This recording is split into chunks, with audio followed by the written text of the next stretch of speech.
Pierluigi, medal funzione Ghio ed Enede, sa protezione civile regionale, fu innantis attribuita a sa provincias.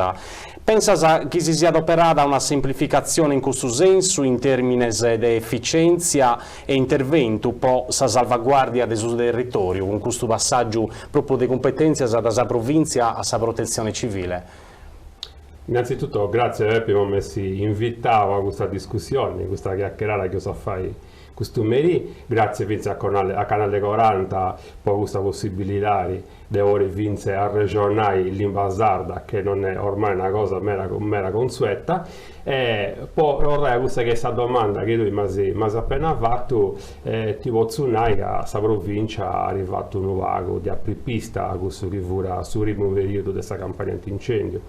Io mi ricordo che partecipavo a questa campagna antincendio di Vittichedo, sul Gevo di Villa Massaro, già tenne 16 anni, 17 anni, con questa campagnola becciasa, con questa macchina becciasa. E furono vago di aici un sistema a si arrangiare, vinse il sistema radio se non funziona sicuramente questo su di noi, però un impulso importante, questo che siete voi proprio su percorso, per arrivare a una macchina antincendio regionale importanti come questa che noi